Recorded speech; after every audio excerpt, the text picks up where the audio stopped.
second party system. So let's start here now. Second party system, going from 1836 to 1850, just prior to the Civil War, short of a couple, oh well, still 10 years off. And this is when we get, again, a return to two parties. Okay, those two parties are Democrats and Whigs. Got that? Democrats and Whigs. And a reminder that the study guide for this thing is in digital form under finals review materials on SharePoint if you're interested, but this serves that same purpose. Okay, let's start with the Democrats. Basically, Jackson, who we just saw, his faction of the Republican Party will become the Jacksonian Democrats. They will shorten their name to Democrats, and there you go. And by 36, they've coalesced and are calling themselves that. This is the party of tradition. This is the party, again, of Jefferson, agriculture, the West, South, the slavery. Slavery, by now, this is going to be a part of their political party as they fight to keep it. This is expansion. This is, again, decentralized government, freedom, civil liberties over federal control, that kind of a thing. They oppose banks and commercial manufacturing and any kind of monopoly that might entail. Okay, this is going to be the party of Jackson, Van Buren, who else? Polk, Pierce, Buchanan eventually. Okay, so let's get a little glimpse. Let's talk about the Whigs. The Whigs are, Jacksonian Democrats really, they start much sooner. They're, he's in office by 28, so we could put their creation much earlier. That's a miss on my part. It's the Whigs that come around in 1836, and now we have two parties again. Because the Republican Party was all embroiled in what are we don't like Jackson, what do? They finally get around to forming the Whig Party. And Whigs are the party of modernization, of rule of law, federal rights. They oppose anything that might allow for the extension of slavery, so they're against the Mexican War. They're for the American system, economic growth, federally sponsored economic growth. And they're also going to be the party of industry, urbanization, and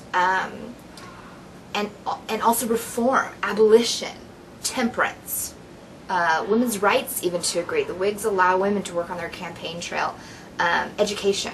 So there you have it. This will be the party. Whigs will be the party of Harrison, Tyler, Taylor, and Fillmore.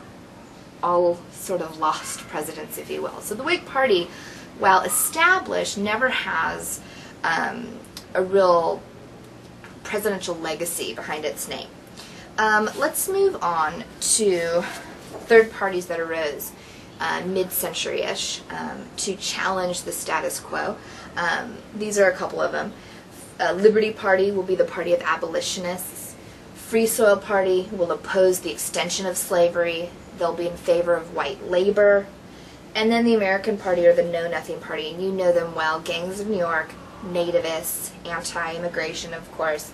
And the reality is most of these parties will eventually combine and join a newly reformed Republican Party. But let's pause and look at the Whigs split before that. Also, what happens prior to the Civil Wars, the Whigs split into factions.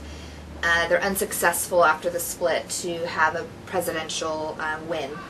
They split north into conscious Whigs, Party of Reform, and they will eventually be the Republicans. And in the South, they're the Cotton Whigs. They will eventually be Democrats as the Civil War comes around. And again, these third parties plus Whigs will equal, altogether now, Republicans. Yes, Party of Lincoln. Very good, as if you're here and I'm talking to you. Okay, so election of 1860, here we go. We've arrived. We'll have two parties now, almost a third-party system, if you will. A third two-party system, because we've got new names. Republicans, Abe Lincoln, and Democrats in the South.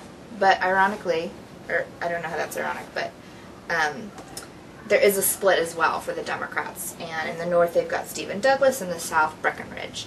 And they split over slavery. Douglas wants to just kind of leave it alone.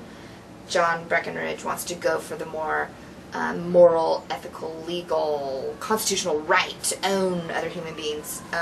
Fire eater, not a fire eater. Okay. Basically, the Republicans of this 1860 election are for non-extension of slavery. That's really all you have to know. Okay? Therefore, keeping the Union together in the end when the Civil War breaks out, but also for eventually the moral right to get rid of the institution of slavery. But pre-Civil War, non-extension. During Civil War, abolishment of slavery. Therefore, the Homestead Act, therefore tariffs, therefore expansion, and transportation improvements. This will be the party of Grant, Hayes, Garfield, Arthur, Harrison, McKinley, eventually, Roosevelt even, and Taft. So there you go. Democrats of this time period, let's talk about them. Of course, they want to hold on to slavery. So here's Democrats again. And yes, they've split, but regardless of that, they will be the party that loses, if you will, the Civil War. They'll be called Copperheads in the North very often. Any people who wanted the war to end quickly, whether it was the Union was reformed or not. Pro-slavery. This will be Johnson, Vice President Lincoln, and then Cleveland. But by the time we get to the Gilded Age, everything gets all screwy. So let's talk about that.